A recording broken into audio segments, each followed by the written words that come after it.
Hello students, कैसे हैं आप सभी लोग। जैसा कि आप सभी लोग जानते हैं, हमने फिजिक्स का अपना एक लेक्चर कंप्लीट किया है। आज हम लोग सेकंड लेक्चर में आए हैं। हमारा जो लास्ट लेक्चर था उसमें हम लोग चार्ज की प्रॉपर्टीज़ की स्टडी कर रहे थे, जिसमें हम लोग दो बेसिक प्रॉपर्टीज़ हमने चार्ज की पढ़ी थी कि चार्ज टू टाइप का होता है एंड सेकेंड इज कि सिमिलर काइंड के चार्जेस एक दूसरे को रिपेल करते हैं और अपोजिट काइंड के चार्जेस एक दूसरे को अट्रैक्ट करते हैं। आज हम इसी रो में अपना चार्ज की तीसरी प्रॉपर्टी की स्टडी करेंगे and the third property of charge is quantization of charge. Quantization of charge क्या होता है? जैसा कि मैंने प्रीवियस लेक्चर में आप लोगों को बताया था कि जब मैं एक मटेरियल को दूसरे मटेरियल के साथ रब करता हूं तो इनमें इलेक्ट्रॉन का ट्रांसफॉर्मेशन होता है। एक में इलेक्ट्रॉन का अमाउंट ज़्यादा हो जाता है और दूसरे में कम हो जाता है, दोनों में। और जिसमें इलेक्ट्रॉन का अमाउंट ज़्यादा हो जाएगा वो नेगेटिवली चार्ज हो जाएगा और जिसमें इलेक्ट्रॉन का अमाउंट कम हो जाएगा वो पॉजिटिवली चार्ज हो जाएगा। अब क्वांटाइजेशन ऑफ चार्ज हमको ये बताता है, जैसे कि मैंने इस मार्कर को अपने हेयर के साथ में रब किया तो इस पे चार्ज आ गया। अब इस पे कितना चार्ज आ गया, इस पे कितना चार्ज होना चाहिए, क्वांटाइजेशन ऑफ चार्ज हमको ये बताता है। तो according to quantization of charge हमसे कहता है कि किसी भी मटेरियल का जो चार्ज होता है वो बेसिक यूनिट ऑफ चार्ज का इंटीग्रल मल्टीपल होता है।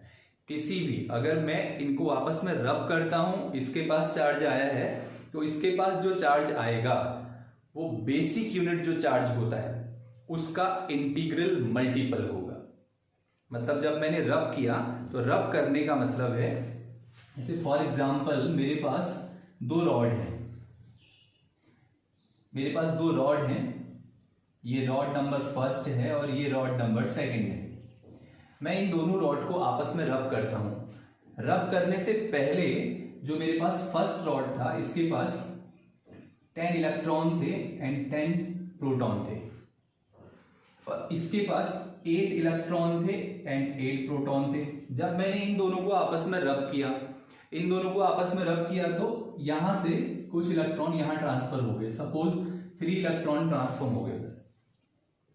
अगर 3 इलेक्ट्रॉन फर्स्ट रॉड से सेकंड रॉड में ट्रांसफर हो गए तो यहां नंबर ऑफ इलेक्ट्रॉन 11 हो गए, नंबर ऑफ प्रोटॉन 8 हो गए। यहां से 3 यहां चले गए हैं, सो यहां 7 इलेक्ट्रॉन रह गए एंड 10 प्रोटॉन रह गए। अब कोई मुझसे पूछेगा कि इसके पास, इस रॉड नंबर 2 के पास टोटल चार्ज कितना है, तो टोटल चार्ज Q इस रॉड के पास कितना है, तो 8 प्रोटॉन का जो चार्ज होता है वो 8 इलेक्ट्रॉन के चार्ज के इक्वल होता है। 8 प्रोटॉन का चार्ज 8 इलेक्ट्रॉन के चार्ज के इक्वल होता है। लेकिन इसके पास तो अब 11 इलेक्ट्रॉन है, इसका मतलब 3 इलेक्ट्रॉन इसके पास एक्स्ट्रा है। तो इसका चार्ज कितना हो जाएगा, एक इलेक्ट्रॉन का जो बेसिक यूनिट चार्ज, मतलब charge of 1 electron, basic unit charge का मतलब एक इलेक्ट्रॉन या एक प्रोटॉन के ऊपर जो चार्ज होता है उसको हम बेसिक यूनिट ऑफ चार्ज कहते हैं। तो इस पे चार्ज कितना एक्स्ट्रा इलेक्ट्रॉन है, 3 एक्स्ट्रा इलेक्ट्रॉन है। इसका मतलब इस रॉड के पास चार्ज कितना होगा, जितना 3 इलेक्ट्रॉन के पास चार्ज रहता है। तो हम कैसे निकालेंगे, Q इज इक्वल टू एक इलेक्ट्रॉन का charge 1.6 into 10 to the power -19। Electron negatively charge particle है इसलिए हम यहाँ पे नेगेटिव साइन लिख सकते हैं। ये एक इलेक्ट्रॉन का चार्ज है, बट इसके पास 3 एक्स्ट्रा इलेक्ट्रॉन है, इसलिए इसको आप 3 से मल्टीप्लाई करेंगे तो net charge 4.8 into 10 to the power -19 coulomb is the unit of charge, coulomb is the ऐसा यूनिट ऑफ चार्ज। तो इस रॉड के पास कितना चार्ज है। अगर यहां बात करते हैं रॉड 1 के पास कितना चार्ज है, तो रॉड 1 का अगर आप चार्ज निकालोगे तो रब करने से पहले तो इसका नेट चार्ज 0 था, बट जब हमने इन दोनों को आपस में रब करना स्टार्ट किया तो इसके पास 3 इलेक्ट्रॉन कम हो गए। इलेक्ट्रॉन अब 7 है, प्रोटॉन 10 है, इसका मतलब 3 प्रोटॉन इसके पास एक्स्ट्रा हो गए। तो इसका चार्ज किसके इक्वल हो जाएगा, जितना 3 प्रोटॉन का चार्ज होता है। तो एक प्रोटॉन का चार्ज हमारे पास कितना होता है, 1.6 इंटू 10 टू द पावर -19। इसको आप 3 से मल्टीप्लाई करेंगे प्लस साइन, क्योंकि प्रोटॉन पॉजिटिवली चार्ज पार्टिकल है, तो इसका चार्ज आ जाएगा 4.8 into 10 to the power -19 coulomb. तो हमारा जो क्वांटाइजेशन ऑफ चार्ज है क्वांटाइजेशन ऑफ चार्ज हमसे क्या कहता है कि किसी भी मटेरियल के पास जो चार्ज होता है Q, नेट चार्ज, वो कितना होता है, वो जो एलिमेंट, जो बेसिक यूनिट ऑफ चार्ज है, this is basic unit of charge, this is basic unit of charge. Basic unit of charge का मतलब है चार्ज ऑफ 1 इलेक्ट्रॉन और 1 प्रोटॉन। तो किसी भी मटेरियल का जो नेट चार्ज होता है वो उसके पास जो बेसिक चार्ज होता है उसका इंटीग्रल मल्टीपल होता है। इंटीग्रल मल्टीपल का मतलब इसके पास जो चार्ज होगा वो इस चार्ज का 1 टाइम हो सकता है, इस चार्ज का 2 टाइम हो सकता है, इस चार्ज का 3 टाइम हो सकता है, 4 टाइम हो सकता है, 5 टाइम हो सकता है। तो जितना भी इसके पास चार्ज होगा वो ये जो बेसिक यूनिट ऑफ चार्ज है इसका इंटीग्रल मल्टीपल होगा। तो इसके लिए अगर हम एक छोटा सा फॉर्मूला बनाने की कोशिश करें तो ये हो जाएगा प्लस माइनस NE। ये हो गया। तो क्वांटाइजेशन ऑफ चार्ज क्या बोलता है, the charge of any material is the integral multiple of basic unit of charge. The charge of any material is the integral multiple. Integral multiple का मतलब है अगर आप यहां पे n की वैल्यू को सर्च करेंगे तो n की वैल्यू आपके पास 1 हो सकती है। 1 कब होगी, जब उसके पास एक एक्स्ट्रा इलेक्ट्रॉन होगा या एक इलेक्ट्रॉन कम हो जाएगा। n की वैल्यू 2 हो सकती है, n की वैल्यू 3 हो सकती है, 4 हो सकती है, कोई भी नेचुरल नंबर n की वैल्यू हो सकती है। But n can not be 2.5, n can not be 3.5, ऐसा नहीं हो सकता। तो n की वैल्यू हमारे पास 1 2 3 4 कुछ भी हो सकता है। E हमारे पास, अगर हमारा मटेरियल नेगेटिवली चार्ज है तो n की वैल्यू माइनस, E की value -1.6 into 10 to the power -19, और अगर हमारा पॉजिटिवली चार्ज पार्टिकल है, पॉजिटिवली चार्ज बॉडी है तो हमारा n पॉजिटिव, इसका E पॉजिटिव हो जाएगा। इसका मतलब E की वैल्यू आपके पास +/-1.6 into 10 to the power -19 coulomb कुछ भी हो सकती है। तो कूलम यहाँ पे चार्ज का यूनिट होता है। अभी हम आगे प्रॉपर्टीज के बाद में कूलम्स लॉ की स्टडी करेंगे तो वहां पे इसको डिस्क्राइब करेंगे, ठीक है। तो क्वांटाइजेशन ऑफ चार्ज क्या कहता है हमसे, क्वांटाइजेशन ऑफ चार्ज हमसे ये कहता है कि किसी भी मटेरियल का जो नेट चार्ज होता है वो जो बेसिक यूनिट ऑफ चार्ज है, जो बेसिक यूनिट ऑफ चार्ज है उसका इंटीग्रल मल्टीपल होता है। इसको आप छोटे से लैंग्वेज में भी ऐड कर सकते हैं। The charge of any material is the integral multiple of basic unit of charge. तो किसी के मतलब अगर किसी के पास चार्ज है तो वो इस चार्ज का 1 टाइम हो सकता है, 2 टाइम हो सकता है, 3 टाइम हो सकता है, 4 टाइम हो सकता है, 5 टाइम हो सकता है, बट फ्रैक्शन में नहीं होगा, ठीक है। अब हमारे पास बच्चों इससे रिलेटेड बहुत सारे क्वेश्चंस हैं जो आपकी एनसीईआरटी की बुक्स में भी हैं। तो आप लोगों को सारे क्वेश्चन, आजकल लॉकडाउन चल रहा है, बहुत समय है आपके पास, तो आप उसको सॉल्व कर सकते हैं। कुछ एग्जाम्पल मैं आपको बताता हूँ। अगर मैं इसका आपको फर्स्ट एग्जाम्पल, एक एग्जाम्पल बताऊं,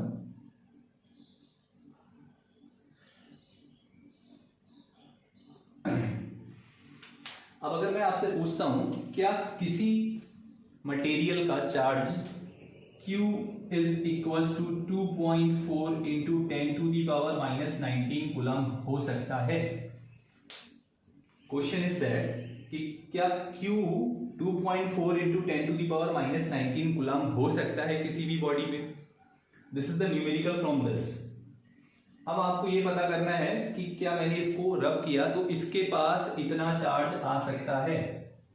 तो इसका हम पता कैसे लगाएंगे, तो इसके लिए हम क्या करेंगे, हमको चार्ज पता है और आप सब लोगों को पता है कि Q is equals to NE होता है।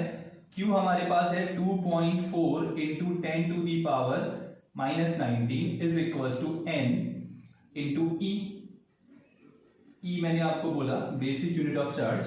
तो यहाँ पे हम कोई भी साइन ले सकते हैं क्योंकि हमें उसको इंडिकेट नहीं किया है, बस सिर्फ इतना पूछा है कि ये चार्ज पॉसिबल है या नहीं है। तो n की वैल्यू आपके पास -19 हो गया। यहाँ से हमने E पुट किया, हमने चार्ज टोटल पुट किया, n का कैलकुलेशन करेंगे। n is equals to 2.4 into 10 to the power -19 upon 1.6 into 10 to the power -19। दोनों कैंसिल आउट हो गए और n का वैल्यू यहाँ से हमारे पास आता है 3.2, 3/2। and 3/2 is 1.5. This is not a natural number. ये इंटीजर नहीं है. अगर ये इंटीजर नहीं है, नॉट बिलोंग्स टू I, अगर ये इंटीजर नहीं है इसका मतलब है कि ये चार्ज पॉसिबल नहीं है. अगर मैं इन दोनों को आपस में रब करता हूं तो इसमें से इसमें एक इलेक्ट्रॉन जा सकता है, 2 जा सकते हैं, 3 जा सकते हैं, 4 जा सकते हैं, लेकिन 1.5 इलेक्ट्रॉन नहीं जा सकते. ऐसा नहीं हो सकता कि इसमें से एक इलेक्ट्रॉन तो पूरा चला गया और एक इलेक्ट्रॉन आधा चला गया. तो इसलिए this charge is not possible. किसी भी मटेरियल का चार्ज इतना नहीं हो सकता. फिर से ध्यान दीजिएगा, Q equal to this. Q का वैल्यू हमारे को पता है, हमने यहाँ पुट किया. N हमको नहीं पता, हमको ये नहीं पता कितने इलेक्ट्रॉन का ट्रांसफॉर्मेशन हुआ है. इलेक्ट्रॉन एलिमेंट्री चार्ज हमको पता रहता है, तो हमने यहाँ से N का वैल्यू कैलकुलेट करने का कोशिश किया, तो हमारा N का वैल्यू 1.5 आ रहा है, विच इज नॉट पॉसिबल. तो what is result from it? 2.4 into that is 2.4 into 10 to the power minus 19 coulomb charge is not possible. तो ये चार्ज पॉसिबल नहीं है. अब सिमिलरली इसी को अगर हम एक सेकंड एग्जांपल के हिसाब से समझते हैं,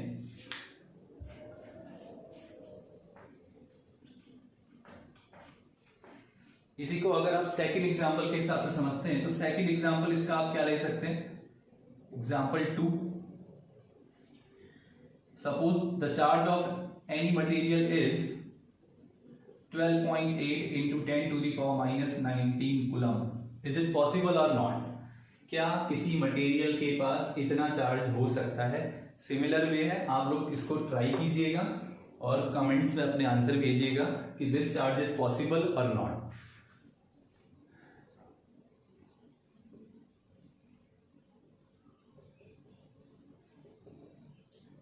इसका आप लोग कमेंट बॉक्स में आंसर दीजिएगा कि ये पॉसिबल है. ये पॉसिबल कब होगा? फिर से जब n की वैल्यू हमारी इंटीजर्स में आनी चाहिए.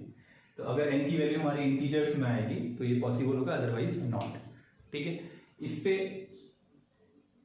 इसी पे बेस्ड कुछ क्वेश्चंस आपकी एनसीईआरटी का एक एग्जांपल है, इसको मैं आपको बताता हूं.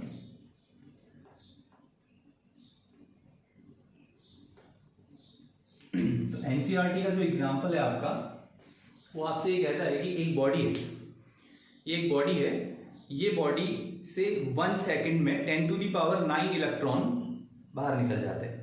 दोबारा से ध्यान दीजिएगा, ये एक बॉडी है, इस बॉडी से 1 सेकंड में 10 to the power 9. मैं पूरा क्वेश्चन नहीं लिख रहा हूं, आप लोग एनसीईआरटी में देख लीजिएगा.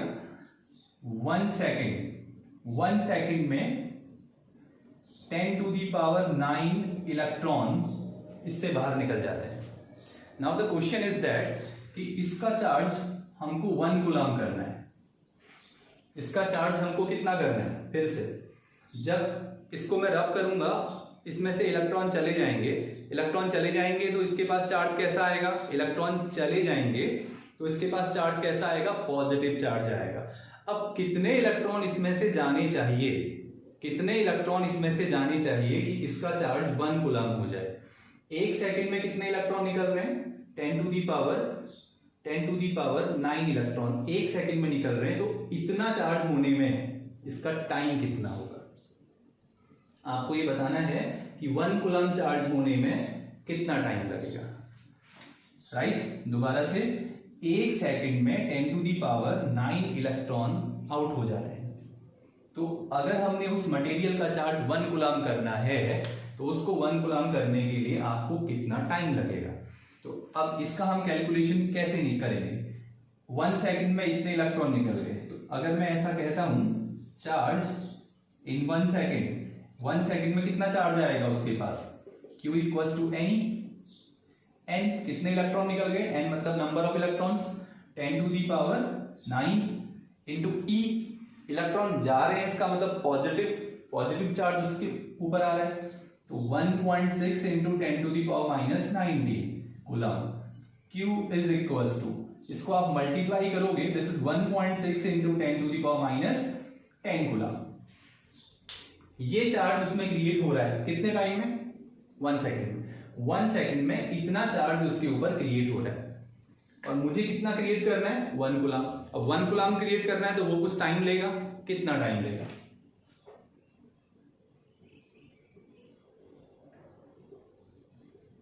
Time taken to complete 1 coulomb charge. तो 1 कूलम चार्ज को पूरा करने के लिए, 1 कूलम चार्ज उसके अंदर आने के लिए वो कितना टाइम लेगा? टी भैया 1 सेकंड में इतना, 1 सेकंड में इतना चार्ज आ गया और लाना कितना है 1 कूलम। तो आप इसको 1/1.6 इंटू 10⁻⁻10 कीजिएगा, इतना सेकंड आंसर आएगा। आप उस सेकंड को मिनट में, मिनट को आवर्स में, फिर डेज में, फिर ईयर्स में कन्वर्ट कर सकते हो। तो इसका कैलकुलेशन कीजिएगा।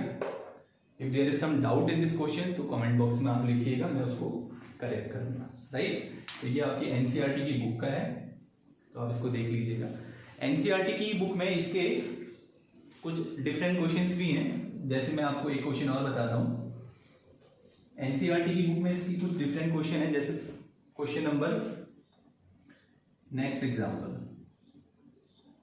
ये भी एनसीईआरटी है,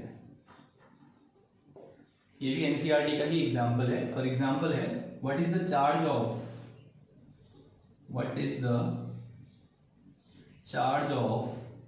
1 कप ऑफ वाटर।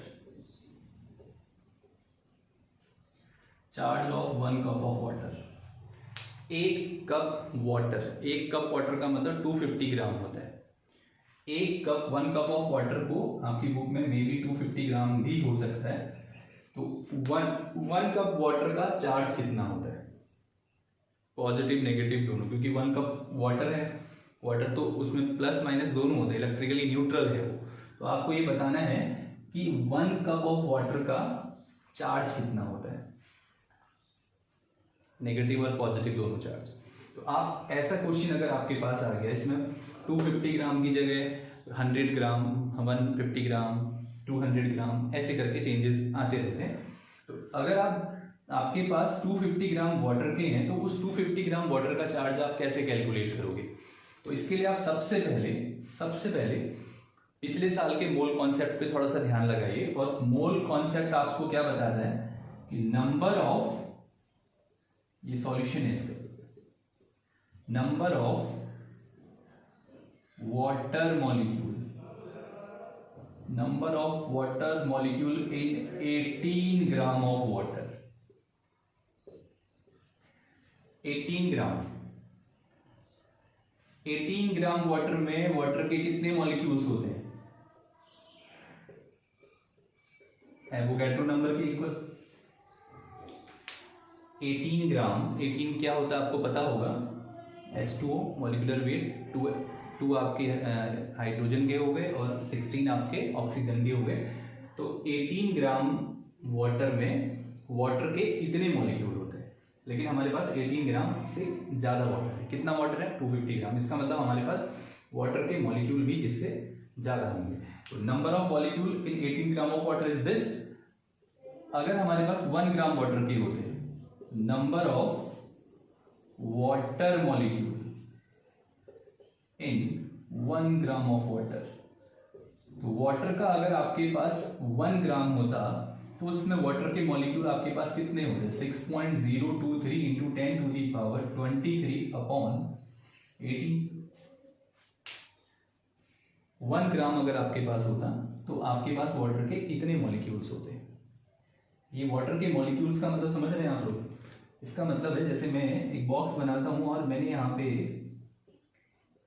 कितनी बार H2O लिखा है? मैंने यहाँ पे 3 बार H2O लिखा है। इसका मतलब इसके अंदर वाटर के कितने मॉलिक्यूल्स है? 3 मॉलिक्यूल्स है। तो अगर आपके पास 1 ग्राम वाटर है तो 1 ग्राम वाटर में ऐसे H2O इतने होते हैं। 1 ग्राम वाटर में H2O इतने H2O होते हैं। तो 1 ग्राम वाटर में वाटर के मॉलिक्यूल्स हमारे पास हो गए 6.023 इंटू 10⁻23 अपॉन 18। बट हमारे पास तो 250 ग्राम वाटर है। तो नंबर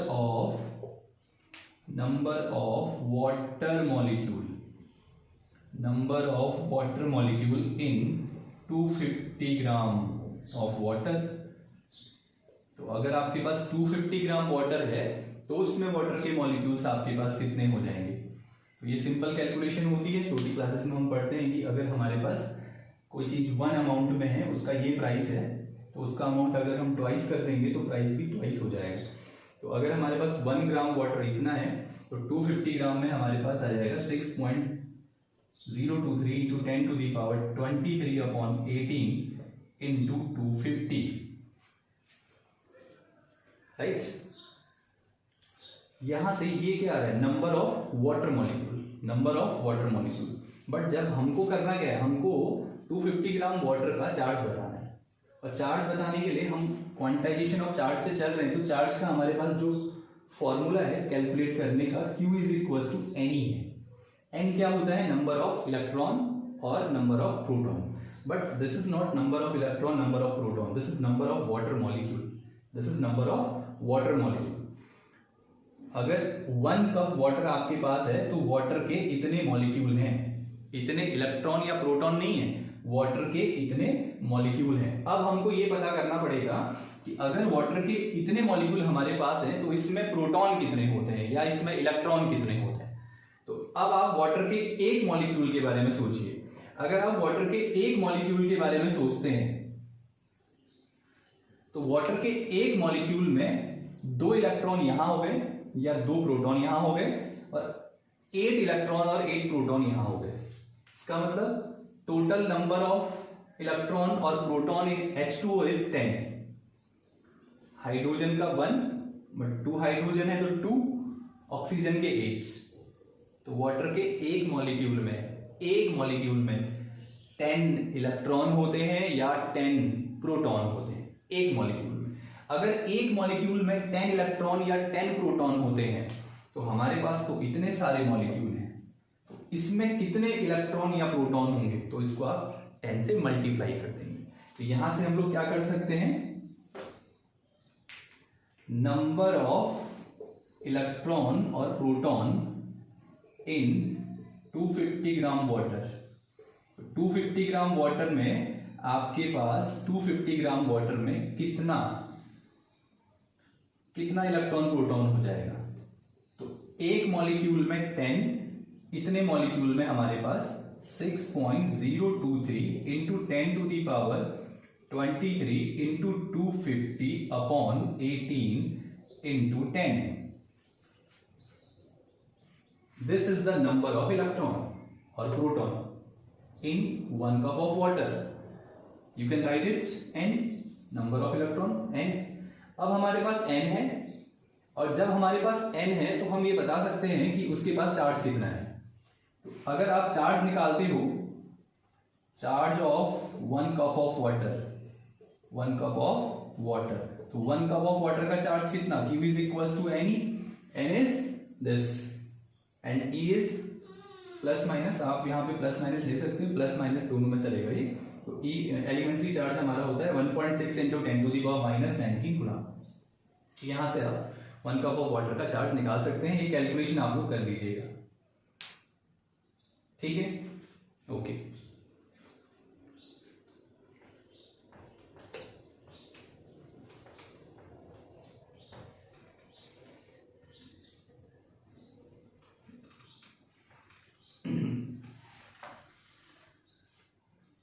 अब इसी पे बेस्ड एक एग्जांपल मैं आप लोगों को और बता देना चाहता हूं। इसको आप लोग सॉल्व करके मुझे कमेंट्स बॉक्स में भेजिएगा। आपको बताना है charge of 100 kilogram of electron. आपके पास 100 किलोग्राम इलेक्ट्रॉन है, 100 किलोग्राम इलेक्ट्रॉन है। आपको ये बताना है कि 100 किलोग्राम अगर इलेक्ट्रॉन हमारे पास है तो उनके पास उनका टोटल चार्ज कितना होता है, charge of 100 kilogram of electron. तो 100 किलोग्राम ऑफ इलेक्ट्रॉन का चार्ज कितना होता है, तो इसके लिए आपको सबसे पहले इलेक्ट्रॉन का मास पता होना चाहिए कि एक इलेक्ट्रॉन का मास कितना होता है। ये 100 किलोग्राम टोटल इलेक्ट्रॉन का मास है, जितने आपके पास टोटल इलेक्ट्रॉन है उनका मास 100 किलोग्राम है। तो अगर इसका हम सॉल्यूशन करते हैं, mass of 1 electron, mass of 1 electron is 9.1 into 10 to the power minus 31 kilogram. This is the mass of one electron. एक इलेक्ट्रॉन इतना मास बनाता है, एक इलेक्ट्रॉन इतना मास बनाता है। तो इतना मास कितने इलेक्ट्रॉनों ने बनाया होगा? ये सारे के सारे इलेक्ट्रॉन का मास है, टोटल जो इलेक्ट्रॉन है वो मिला के 100 kg है। अगर एक इलेक्ट्रॉन हमारा इतना मास बनाता है तो total number of electron in 100 kg of electron. तो 100 kg इलेक्ट्रॉन में कितने इलेक्ट्रॉन होंगे भाई? एक ने इतना बनाया है तो इसका मतलब 100 kg कितने ने बनाया होगा? 100 upon 9.1 into 10 to the power minus 31। इसको आप सॉल्व करेंगे, यहां से नंबर ऑफ इलेक्ट्रॉन आ जाएंगे, मतलब 100 kg में कितने इलेक्ट्रॉन है आ जाए। और जब हमारे पास n आ जाएगा तो हमारा charge of 100 kg of electron, तो इसका चार्ज कितना हो जाएगा हमारे पास? Q is equal to n e. Q is equal to n e का मतलब है n हमारे पास ऑलरेडी आ चुका है, 100 upon 9.1 into 10 to the power minus 31 into e. अब ये इलेक्ट्रॉन है तो इलेक्ट्रॉन का चार्ज नेगेटिव है, minus 1.6 into 10 to the power minus coulomb. इसको आप कैलकुलेट करेंगे तो टोटल इसका चार्ज आ जाएगा, राइट? तो इसको आप कैलकुलेट कर लीजिएगा। ओके, कुछ क्वेश्चंस मैं आप लोगों को देता हूं, उसको सॉल्व कीजिएगा आप लोग।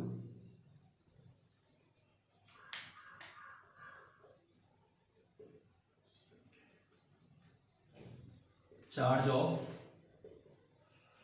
100 gram of water,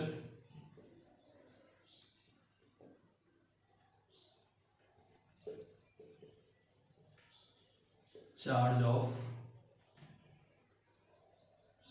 50 kilogram of electron, charge on the nucleus of 7 and 14। ये आप लोग क्वेश्चन ट्राई कीजिएगा, उसको कमेंट बॉक्स में भेजिएगा। तो this is quantization of charge. तो क्वांटाइजेशन ऑफ चार्ज हमको क्या बताता है? किसी भी मटेरियल का जो टोटल नेट चार्ज होता है वो उसके पास जो बेसिक यूनिट ऑफ चार्ज है, बेसिक यूनिट ऑफ चार्ज का मतलब एक इलेक्ट्रॉन का चार्ज या एक प्रोटॉन का जो चार्ज है उसका इंटीग्रल मल्टीपल होता है, ठीक है? तो इस पे बेस्ड कुछ क्वेश्चंस हैं, इनको आप ट्राई कीजिएगा। This is the third property of charge. Now the fourth property is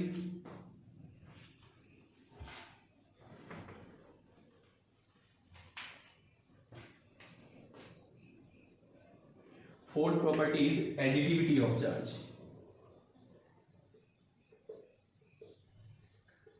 Additivity of charge.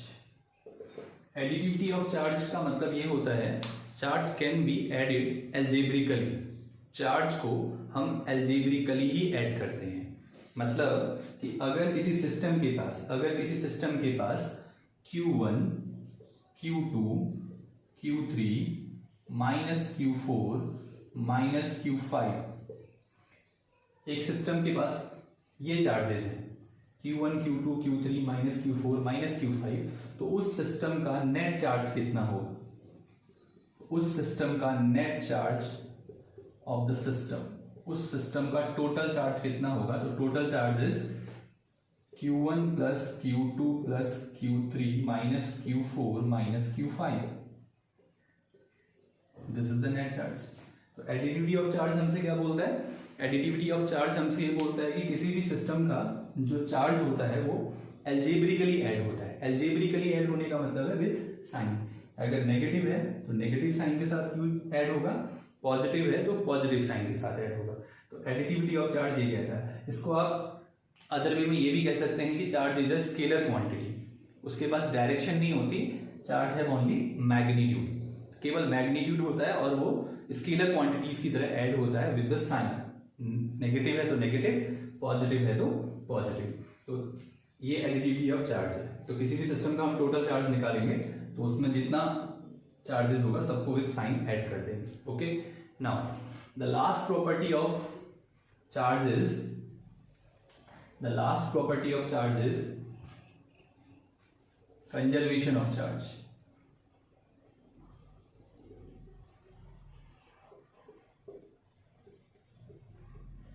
Conservation of charge.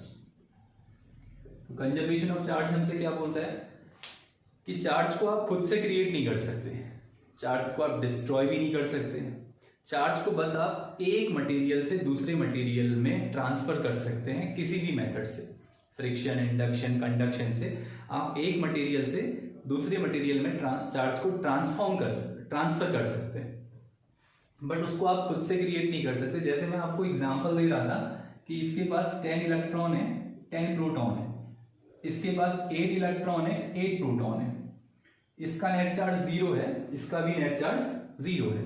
अब जब मैं दोनों को आपस में रब करता हूं तो इसमें से कुछ इलेक्ट्रॉन यहां ट्रांसफर हो जाते हैं। सपोज 2 इलेक्ट्रॉन चले गए, जब 2 इलेक्ट्रॉन यहां से यहां ट्रांसफर हो जाते हैं तो इसके पास 10 इलेक्ट्रॉन हो जाते हैं, 8 प्रोटॉन, और इसके पास 2 इलेक्ट्रॉन यहां चले गए, 2 इलेक्ट्रॉन यहां कम हो जाते हैं, 8 इलेक्ट्रॉन एंड 10 प्रोटॉन। ये वाला सिस्टम हमारा नेगेटिवली चार्ज हो गया, ये वाला सिस्टम हमारा पॉजिटिवली चार्ज हो गया। बट अभी भी अगर आप इन दोनों को कंबाइन करके देखोगे पूरे सिस्टम को, तो इसमें 18 प्रोटॉन्स हैं, 18 इलेक्ट्रॉन्स हैं, इसमें कोई एक्स्ट्रा चार्ज नहीं है। हम ये कह रहे हैं कि रब करने के बाद ये चार्ज हो गया है, ये भी चार्ज हो गया है, बट सिस्टम का नेट चार्ज अभी भी 0 ही है।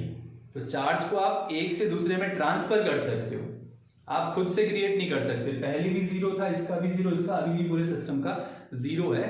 जो इसमें आया है वो हमने क्रिएट नहीं किया है, यहां से यहां ट्रांसफर हुआ है। This is called conservation of charge. Charge neither created not destroyed, it can transfer only from one body to another. This is conservation of charge.